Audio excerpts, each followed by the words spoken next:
Hola, buenas noches. Qué bueno poder estar con ustedes el día de hoy. Estamos en una serie llamada Tradiciones de la Iglesia. El tema a tratar el día de hoy va a ser las parábolas de las 10 vírgenes. Bien, entonces, considerando que ya tiene su Biblia y donde tomar nota, vamos y acompáñenme en esta gran aventura. Dejemos que la Biblia nos hable. Si bien es cierto, tú puedes tener una idea, yo puedo tener otra idea, pero lo importante aquí es qué es lo que dice la palabra del Señor. Bien, durante este tiempo que ha comenzado la pandemia, hemos visto que muchas personas han utilizado esta parábola, bien, donde nos habla y nos explica, nos expresa, ¿cierto? Sobre un acontecimiento importante, ¿ya? Pero muchas de estas personas que han utilizado esta parábola la han mal entendido, ¿bien? O la mal han utilizado. Bien, entonces en esta noche quiero compartir con ustedes esta enseñanza. Dejémonos entonces que la Biblia, el Señor, el Espíritu Santo, nos hable por medio del consejo de la palabra del Señor. Hemos escuchado muchas veces que tu lámpara tiene que estar encendida. Hemos escuchado muchas veces que el esposo ya viene. Hemos escuchado muchas veces que no tenemos que ser insensatos porque la venida de Cristo ya está cerca. Bien, entonces el día de hoy vamos a ver esta parábola que es tan controversial bajo el contexto de la obra consumada de Jesús. Sabemos que todo lo que nosotros podamos hacer, todo lo que nosotros podamos decir, tiene como respaldo el glorificar la obra consumada de nuestro Señor Jesucristo. Si hay algo que te podamos enseñar que no enaltece su sacrificio y nos enaltece a nosotros, o el que tenemos que hacer para poder agradar a Dios por sobre lo que Cristo hizo en la cruz, tal enseñanza no es correcta, es pervertida. Bien, entonces el día de hoy vamos a hablar sobre esta parábola. Acompáñenme por favor al Evangelio según San Mateo, capítulo 25. Vamos a hacer una lectura algo panorámica, vamos a ir deteniéndonos en los puntos que son bastante importantes. Bien, acá tenemos a Jesús hablando después de su venida, después de su regreso. Han utilizado o se ha utilizado este versículo para hablar sobre el arrebatamiento. Pero específicamente la parábola de las 10 vírgenes no nos está hablando del arrebatamiento. Si pusiéramos en una línea de tiempo el mensaje o la enseñanza de la parábola de las 10 vírgenes, esto vendría a ser después del arrebatamiento o el rescate de la iglesia de Cristo. Bien, vamos por favor, teniendo en cuenta esto, vamos entonces a Mateo capítulo 25, versículo 1 en adelante. Allí se encuentra la parábola de las 10 vírgenes. Dice, entonces, cuando iniciamos esta parábola, dice bien claro, entonces. Si vamos a los versículos anteriores, lo más probable es que tú tengas Reina Valera de 1960. Allí el título anterior dice, la venida del Hijo del Hombre. ¿Ya? Y está Jesús hablando que el día y la hora nadie sabe, bien, está hablando Jesús de que si supiéramos nosotros la hora en la cual Él debería de venir, estaríamos preparados, ¿cierto? Si supiéramos nosotros la hora en que vendría el ladrón, estaríamos dispuestos, alertas y atentos para que esto no nos ocurriera. Entonces, bajo este contexto, después de su venida, Él comienza a hablar esto. Entonces, que podríamos utilizar sinónimos como luego o después de. Entonces, para ubicar, perdón, esta parábola en una línea de tiempo, esta parábola o este acontecimiento vendría después de la venida de Cristo. Yo no quiero hablar sobre las señales antes del fin del mundo, yo no quiero hablar sobre los acontecimientos futuros o las revelaciones o apocalipsis o todo lo que tenga relación, ¿cierto? Con lo que acontecimientos futuros. Yo quiero simplemente poder ubicar esta parábola en un contexto adecuado. Bien, después del arrebatamiento, ¿ya? Y glorificando, perdón, la obra consumada de nuestro Señor Jesucristo. Bien, vamos entonces. Dice, entonces, o sea, después de su venida, el reino de los cielos será semejante a 10 vírgenes que tomando sus lámparas salieron a recibir al esposo. 5 de ellas eran prudentes y 5 insensatas. Las insensatas, tomando sus lámparas, no tomaron consigo aceite. Y esto es lo que se utiliza para decir de que tienes que mantenerte con aceite encendido, con la unción del Espíritu Santo. Vamos a hablar y vamos a explicar que este aceite no corresponde a la unción del Espíritu Santo. Dejemos que la Biblia nos hable. Dice, mas las prudentes tomaron sus lámparas y tardándose el esposo, cabecearon todas y se durmieron. Y a la medianoche se oyó un clamor. Aquí viene el esposo, salid a recibirle. Entonces todas aquellas vírgenes se levantaron y arreglaron sus lámparas, y las insensatas dijeron a las prudentes, danos de vuestro aceite, porque vuestras lámparas se apagan. Mas las prudentes respondieron diciendo, para que no nos falte a nosotras y a vosotras, id más bien a los que venden y comprad para vosotras mismas. Pero mientras ellas iban a comprar, vino el esposo, y las que estaban preparadas entraron con él a la boda, y se cerró la puerta. Después vinieron también las otras vírgenes diciendo, Señor, Señor, ábrenos. Mas él respondiendo dijo, de cierto os digo que no os conozco. Velad pues, porque no sabéis el día ni la hora en que el Hijo del Hombre ha de venir. Al sacar esta parábola, bien, y ponerla sin un contexto, podríamos utilizar y crear diferentes doctrinas. Y bueno, de la enseñanza o de lo que nos dijeron a nosotros, que vendría a ser una enseñanza pentecostal tradicional, o específicamente metodista pentecostal, de las cuales iglesia vengo yo y mi esposa, podríamos escuchar muchos predicadores que nos decían, tienes que estar ahí, atento, con tus lámparas encendidas, porque el día ni la hora nadie lo sabe. ¿Y eso qué causaba?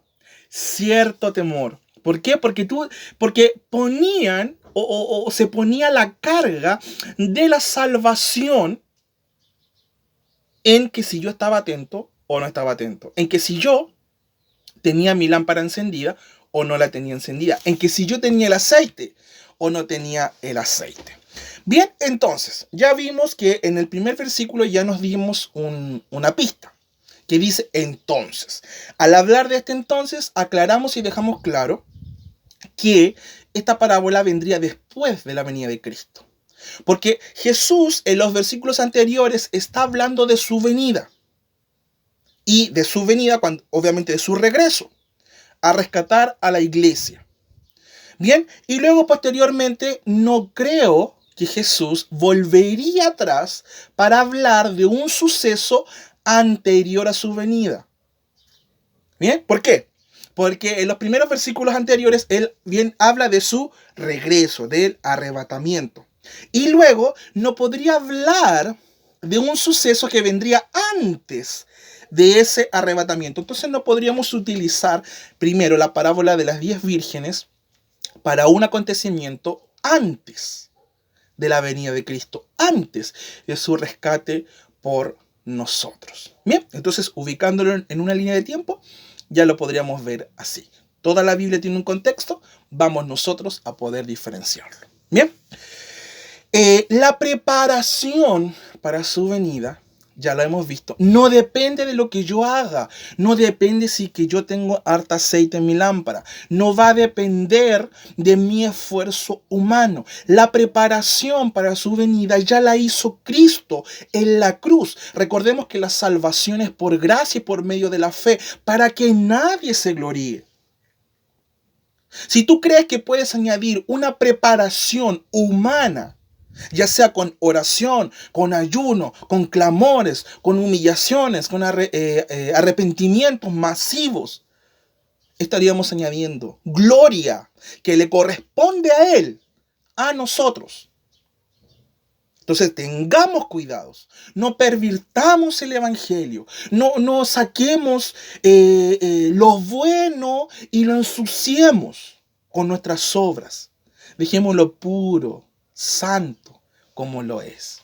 Bien, entonces, primer punto, irnos primer punto, hemos hablado de que esta parábola está ubicada después del arrebatamiento, después de su venida. 2. El rapto, o irme o no irme, o mi salvación o mi rescate, depende exclusivamente de la obra consumada de Jesús. Ahora bien, muchas personas toman esta parábola diciendo de las vírgenes insensatas que tiene relación con la iglesia. En toda la Biblia, si tú quieres leer de Génesis hasta Apocalipsis, jamás se le ha llamado a la iglesia virgen. Jamás se le ha llamado a un creyente virgen. Solo se le ha llamado o la esposa o la novia, no una virgen. Bien, entonces, para poder entender este contexto, vamos por favor a entender un poquito sobre cómo era la boda judía. La boda judía en el tiempo de Jesús y hasta el día de hoy algunos judíos practicantes la realizan de la siguiente manera. Vamos a ver si me dejo explicar un poquito. Bien, el esposo o el novio en este caso iba donde la novia y ofrecía un pago, ¿bien? Al padre de la novia por el permiso a casarse. Entonces, cuando este esposo recibía la autorización de su padre, del padre de la novia, para poder casarse, había un pago que realizar. Talentos o dinero, no por el hecho de que la novia tuviese que pagarse, sino porque había un gasto de boda que tenía que cubrir el padre de la novia. Por eso es que el novio tenía que venir y entregar algo de dinero o algo a cambio. Por eso hemos visto muchas veces en algunas culturas que se hacían trueques, ¿no? Te doy tantas cabezas de ganado para poder casarme con tu hija. ¿Bien? Entonces, bajo este contexto, vamos analizando la parábola de las 10 vírgenes. Entonces, cuando el padre de la novia le dice que sí, que va a venir, que va a autorizar a su hija a casarse con él, entonces el esposo va a preparar la morada donde va a tener el encuentro o donde va a vivir con su futura esposa. Por eso es que Jesús dijo, en la casa de mi padre muchas moradas hay, y él va a preparar morada para nosotros, ¿cierto? Pero muchos dicen también o algunos creen también que hay muchas casas en el cielo, cuando no es así. Las moradas son, moradas, ¿no? Habitaciones donde nosotros vamos a vivir. No es que hayan diferentes casas, hay una sola casa, que es la casa de nuestro Padre Celestial. Ahí vamos a estar en esas moradas que Él fue a preparar para nosotros. Entonces, bajo este contexto, también podemos analizar la escritura de esta forma. Entonces, cuando se crea este matrimonio, cuando ya comienzan a preparar la morada, el padre del novio indica cuándo el novio va a buscar a su esposa. ¿Bien?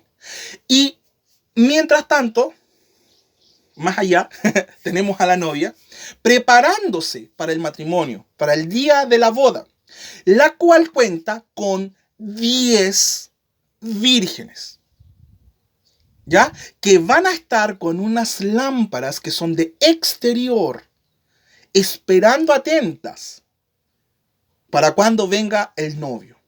Entonces, cuando el padre del novio le dice al novio, ve a buscar a tu novia, salen los amigos del novio gritando, viene el novio, prepárense, viene el novio.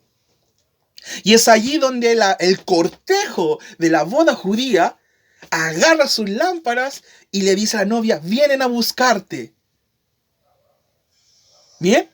Y ahí es donde, obviamente, las del cortejo son las que tienen que estar preparadas con el aceite necesario para poder alumbrar. Estas lámparas que tenían las novias, que tenían el cortejo de la novia, eran lámparas de exterior. Bien, perdón. Entonces, ya tenemos, en base a este ejemplo, en base a la boda judía, una idea más de cómo va a ser o cómo podemos interpretar la parábola de las 10 vírgenes. Bien, entonces, así es como ocurre la boda judía. Y volvemos a repetir, las vírgenes eran simplemente el cortejo de la esposa o el cortejo de la novia. No era la novia. Entonces, la parábola de las 10 vírgenes no la podemos aplicar a nosotros. En esta parábola no aparece la iglesia. Este mensaje no era para la iglesia. Entonces el día de hoy muchas veces o en muchas ocasiones toman esta parábola para decirte prepárate porque no sabes el día en que va a venir el Señor, por lo tanto tienes que tener aceite y el aceite es la llenura del Espíritu Santo. Ahora vamos a desmentir lo siguiente. La iglesia, siempre se ha llamado esposa o novia, nunca virgen. Nunca va a ser el cortejo de la novia. ¿Bien? Vamos, por favor. Ahora vamos en el tercer punto. En el cuarto punto. El aceite. Bueno, el primer punto era que, discúlpenme, cuando decía entonces, se refería a algo relacionado, a un acontecimiento posterior al arrebatamiento. Segundo, que el irme con Cristo tiene solo méritos nuestro Señor Jesucristo. Él me preparó para irme con Él. Él que me vino a buscar. No es por obra, es por gracia para que nadie se gloríe. Tercer punto. Las vírgenes jamás han sido la iglesia, porque la virgen es la esposa, es la novia del Cordero. Cuarto, el aceite. Vamos con el aceite. Muchos te dicen que la lámpara tiene que estar encendida con todo el aceite, no ser alguien insensato, sino que mantenerte encendido. Mire, para poder entender el contexto tenemos que ir a cómo eran las cosas en el tiempo de Jesús. Y existían dos tipos de aceite. Vamos por favor al libro de Éxodo, en el capítulo 39. Éxodo capítulo 39 y vamos a ver los versículos 37 y 38. ¿Qué dice así? Yo tengo mi Biblia. 37 y 38 dice, en el candelero puro, sus lamparillas, las lamparillas que debían mantenerse en orden y todos sus utensilios, el aceite para el alumbrado, el altar de oro, el aceite de la unción, el incienso aromático, la cortina para la entrada del tabernáculo. En el versículo 37 tenemos el aceite para las lámparas y en el versículo 38 tenemos el aceite para la unción. Entonces estamos hablando de dos tipos de aceite. Para preparar el aceite del tabernáculo, bien, tenemos que ir al proceso de extraer el aceite del olivo, para tener un aceite claramente de oliva, ¿no? Entonces, agarraban las aceitunas, ¿ya? Y extraían lo más puro. Lo más puro es el día de hoy conocido, que seguramente tú lo puedes encontrar en algún supermercado, el aceite extra virgen. Extraían ese aceite y era el aceite extra virgen. Que ese era el aceite de la unción. Luego, tomaban lo que quedaba y volvían a extraer hasta que salía otro aceite. Podríamos llamarlo el aceite virgen. Si tú vas al supermercado, te aparecen dos tipos de aceite. Extra virgen y el aceite virgen de oliva. Y lo exprimían y exprimían los frutos, exprimían los olivos hasta que salía el último aceite. Ese aceite como ya negro, ya gastado, ¿ya? Y ese aceite es el que se utilizaba para las lámparas. No era el aceite extra virgen, porque ese estaba preparado para la unción. Bien, para establecer reyes, sacerdotes, etc. Bien, para eso, para establecer profetas también, para eso se utilizaba el aceite en el Antiguo Testamento, que es la misma aceite que en Santiago dice que si hay alguno de vosotros enfermos, ¿ya? Llama a los ancianos de la iglesia, a los presbíteros de la iglesia, y ungiéndole con aceite, el enfermo sanará. ¿Podemos aplicarlo, usarlo el día de hoy? Sí, es opcional. Si tú quieres lo usas, si tú no quieres no lo usas. Entonces, para ir al punto número 4 de esta enseñanza, es que el aceite no tiene nada que ver con la unción. No podemos nosotros decirte a ti que tu lámpara tiene que estar encendida o llena del aceite cuando no era el aceite que tenía como simbología al Espíritu Santo. No es así. Sino que era el aceite más barato, el aceite más feo, más sucio que se utilizaba para mantener encendidas las lámparas. Bajo ningún punto era el aceite extra virgen o el aceite más puro que tenía relación con el Espíritu Santo. Entonces, ya hemos visto estos 4 puntos que son bastante importantes para poder entender y comprender, ¿cierto?, la parábola de las 10 vírgenes. Entonces, si tú al día de hoy has escuchado, y hay muchos predicadores que te dicen el día, porque con esto del coronavirus, que se viene el Cristo, que Cristo está a las puertas. ¿Saben qué? El arrebatamiento, la venida de Cristo, es simplemente fruto de mi creer o de tu creer en Cristo. Es fruto de su salvación. Es fruto de su rescate en la cruz. Es la recompensa que hemos recibido por gracia, no por mérito mío. Yo no puedo prepararme para algo. Cuando Cristo ya me preparó en la cruz, su obra está completa. Y todavía cantamos, y bueno, digo cantamos, nosotros no, pero la iglesia, somos parte de una misma iglesia. El nombre que tú tengas, si eres católico, si eres metodista, si eres pentecostal, si eres presbiteriano, si eres bautista, etcétera, como te llames, somos parte de una sola iglesia, que es la novia de Cristo. Si tú quieres prepararte y todavía cantan, o cantamos, ¿no? Velar, no sabemos la hora que Él vendrá. Estar atentos. Pon aceite en mi lámpara, Señor. Por favor, por eso entendamos y cantemos, no por costumbres. Cantemos según lo que dice o establece la palabra del Señor. ¿Bien?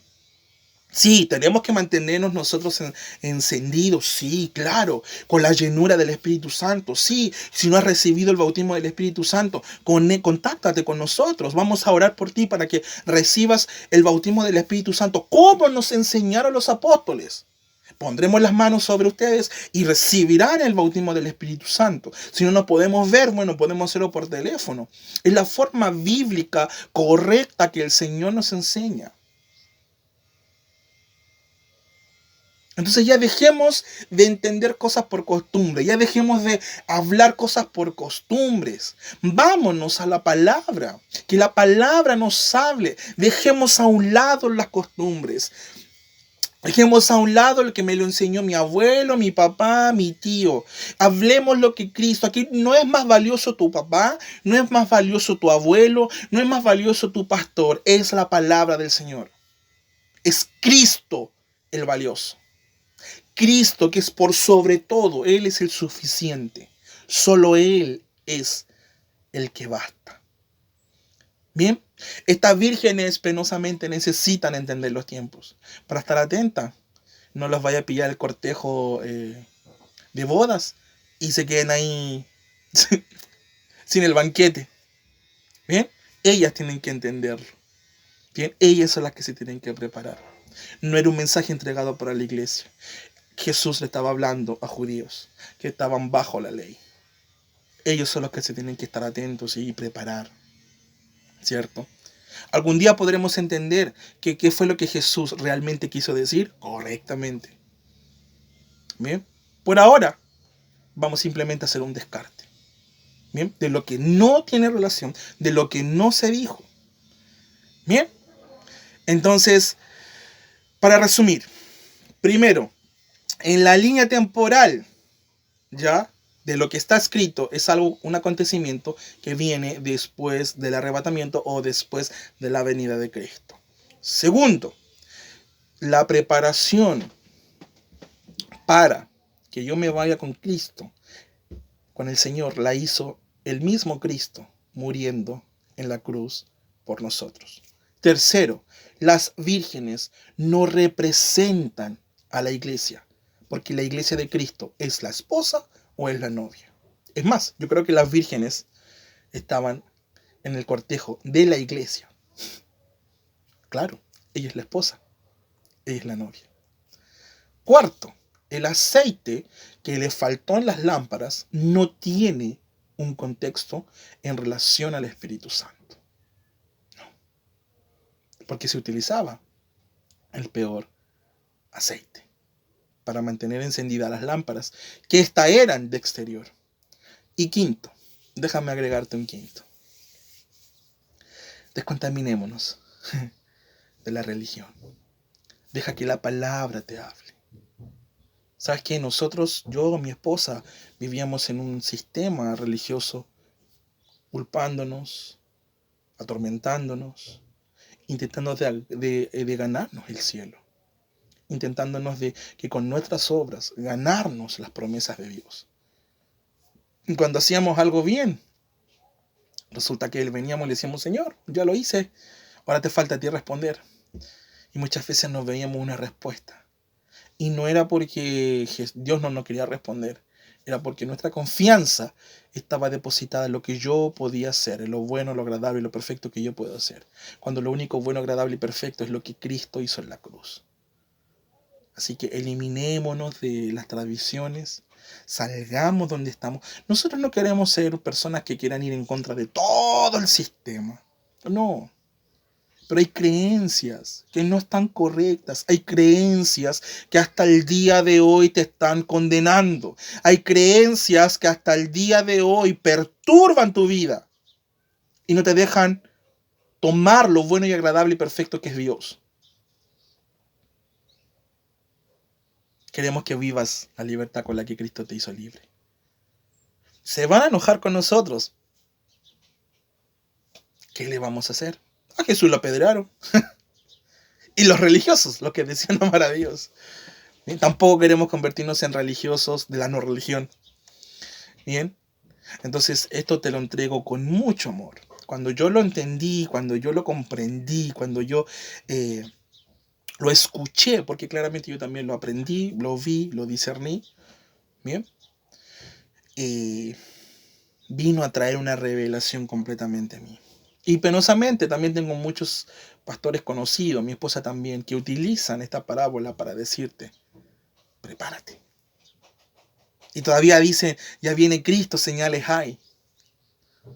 Siguiendo señales y señales. Algún día hablaremos sobre las señales de los fines del tiempo, pero mi guía no son las señales. Cada vez que ocurra un terremoto, porque van a venir. Van a venir. Cada vez que venga un acontecimiento que no sea bueno, agradable y perfecto, nosotros simplemente alzaremos nuestra mirada y veremos que pronto viene nuestra redención. Y seguiremos hablando del amor de Cristo. Porque no se trata de lo que yo hice. No se trata de lo que yo hago. No se trata de que un día yo me encontré con el Señor. Él salió a mi encuentro. Él salió a nuestro encuentro. Bien, espero que me haya podido expresar lo mejor posible. Un fuerte abrazo. Bien, creyendo con todo mi corazón que cada día seguiremos creciendo en la gracia de nuestro Señor Jesucristo, en su conocimiento, y poder entender que lo que Él nos está hablando, nos está diciendo.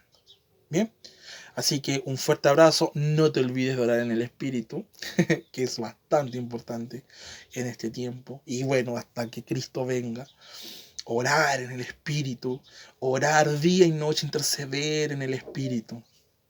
Es muy bueno, ¿sí? Es muy bueno. El Espíritu viene, bueno, el Espíritu está en ti, perdón, el Espíritu llena, te sale, fluye, te empieza a mostrar cosas. Bien, no tenemos nada que agregarle a la palabra, ninguna revelación nueva, pero con la ayuda del Espíritu Santo podemos ir direccionando nuestra vida para un acontecer mejor. Si no vienen grandes tiempos para familia de fe, buenos tiempos para familia de fe, y aunque alrededor caigan, bueno, estaremos nosotros para poder levantarnos. No temamos, sigamos firmes en la roca que es Cristo Jesús, descansando en su sacrificio. Un fuerte abrazo.